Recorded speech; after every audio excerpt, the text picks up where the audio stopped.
Hello बच्चों, let's see the question. So the question says which enzyme will be produced in a cell in which there is a nonsense mutation in the lac y gene. तो बेटा पहले हम लोग lac operon के बारे में थोड़ा सा पता होना चाहिए.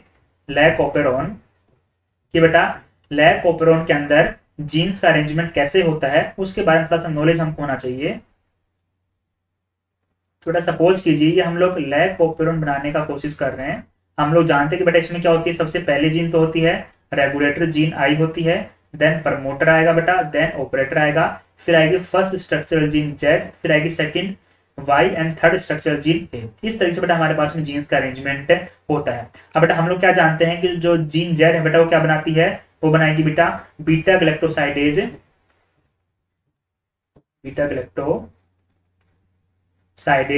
बेटा जीन वाई होती है क्या बनाती है, परमीज, और क्या बनाती है, ट्रांसएसिटाइलेज. इस तरीके से सीक्वेंस रहता है. अब बेटा क्वेश्चन में क्या बोला कि जो जीन वाई है बेटा उसके अंदर क्या हो गया, म्यूटेशन हो गया. अगर बेटा जीन वाई के अंदर म्यूटेशन हो जाएगा, नॉनसेंस म्यूटेशन हो गया, इसका मतलब बेटा जीन वाई में क्या हो जाएगा, कोई भी एक्सप्रेशन नहीं होगा. अगर जीन वाई में नॉनसेंस म्यूटेशन का मतलब कि बेटा प्रोसेस यहाँ पे आकर क्या हो जाएगी, रुक जाएगी. तो ना तो बेटा जीन वाई का एंजाइम बनेगा, ना ही जीन ए का बनेगा. क्यों? तो बेटा जो म्यूटेशन हुआ बेटा वो कैसा हुआ, नॉनसेंस टाइप का हुआ, यानी कि ये प्रोसेस यहीं पर आकर के ही रुक जाएगी. तो अगर y एक्सप्रेस नहीं होगा, a एक्सप्रेस नहीं होगा, तो सिर्फ और सिर्फ कौन एक्सप्रेस होगा, ओनली एंड ओनली z वाली जीन एक्सप्रेस होगी.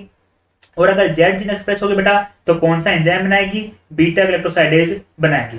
यानी कि ऐसी सेल जिसके अंदर Y जीन के अंदर नॉनसेंस म्यूटेशन हो गया है बेटा उसके अंदर ट्रांसएसिटाइलेज एंड परमेज दोनों ही एंजाइम नहीं बनेंगे, सिर्फ और सिर्फ बीटा गैलेक्टोसाइडेज बनेगा. क्यों बेटा, क्योंकि ये बन रहा है जीन Z के द्वारा और जीन Z Y से पहले प्रेजेंट है. यानी कि बेटा इसका ट्रांसलेशन तो होगा लेकिन Y का और A का ट्रांसलेशन नहीं होगा. Clear? So according to this our correct answer will be option B. Best of luck.